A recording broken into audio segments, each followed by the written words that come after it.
What's going on, everybody? James Lott here, aka JT, and this is another free tip Friday. So today's tip was actually inspired by a conversation that I had with a gentleman in the gym literally a few minutes ago about short sales. He had mentioned wanting to buy a home at some point in the future and that he wanted to buy a short sale because he thought that was the best option for him to get a good deal as he is looking for a home. And I realized that this is a common thought by a lot of potential buyers out there. And I get it. At the end of the day, everybody wants to get a good deal, but they don't understand the ins and outs of what it will actually take if you are going to pursue buying a short sale. So I'm going to give a very surface level explanation of what a short sale is and what you can expect if you're actually looking to buy one at some point. So what is a short sale? A short sale is basically, sorry, my arm got tired there.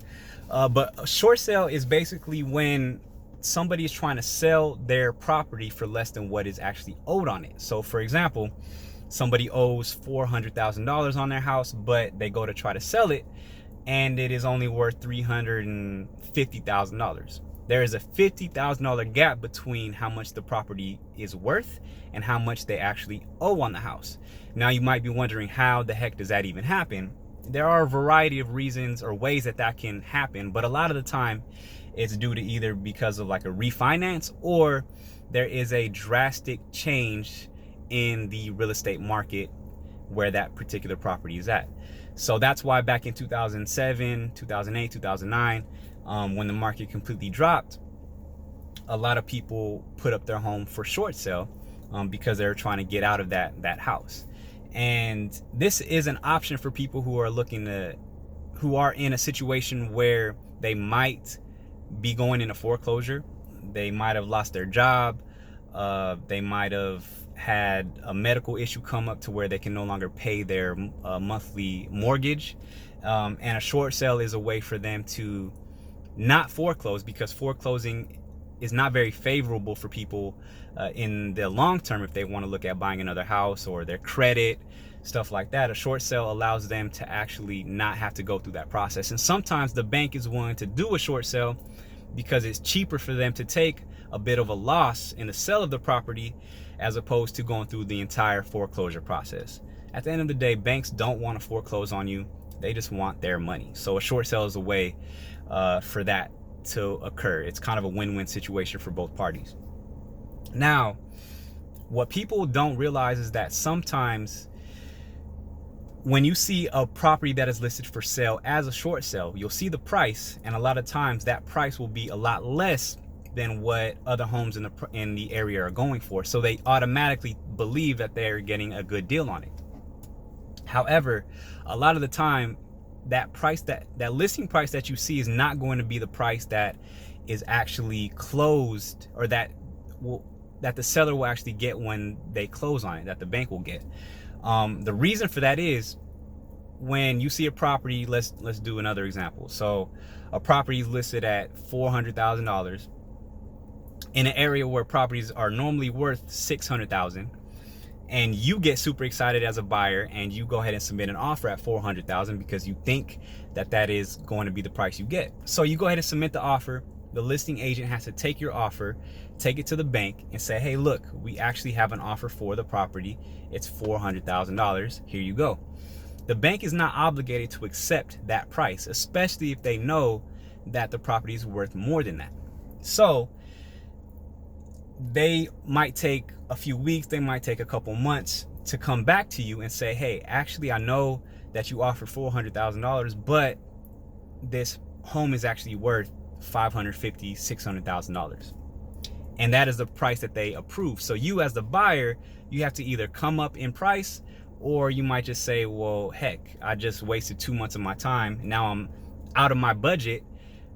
I'm not going to buy the property. So you as a buyer, you just wasted 2.5 months thinking that you were going to get a great deal on a home, just for the bank to come back and say, no, actually, that's not the price we're going to take. We're not going to take that $400,000. So what I always tell my clients who want to look at short sales as an option is I'll set them up on a search and we'll look at homes that are approved short sales. It will typically say approved short sale.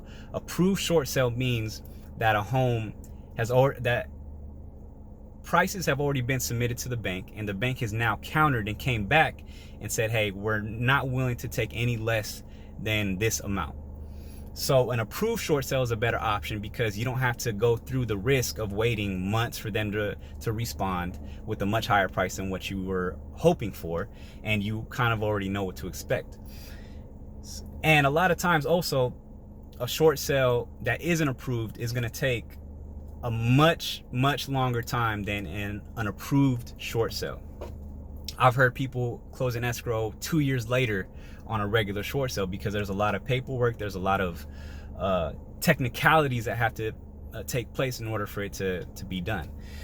So if you are looking to buy a short sale, make sure you're in a position to where you can stomach the time frame and understand that it's possible you might not get that house at the price that you initially expected. But it is an option. You know, we don't see a lot of short sales in today's market just because of the economic climate, and the economy is pretty good right now. People have jobs, and the market hasn't really drastically dipped. So we don't see a lot of them. They are out there, so it is possible to find them. And then also, I forgot to mention that when you are looking at short sales, you're gonna have a lot of competition from other buyers because people are just like you and they want to get the best deal possible. So I know that was a lot of information. I tried to make it as short as possible, but short sales are a very technical and can be a very confusing topic. So whatever questions you guys have, please feel free to reach out. Please feel free to ask questions. I'm here to help in any way that I can. It is Labor Day weekend. I know you guys are excited about to get off of work probably in the next hour or so and have a 3-day weekend, so enjoy it. But yeah, whatever you guys need, just let me know. I'm here to help. I know the first thing that you search for, that you search on when you're looking up information about real estate is Google. But if you get tired of Google and just want to come straight to the source, just shoot me a DM. I'm here to help in any way that I can. Want to educate as many people as I can. And I hope you guys have a great weekend. Until next week, I'll talk to y'all later.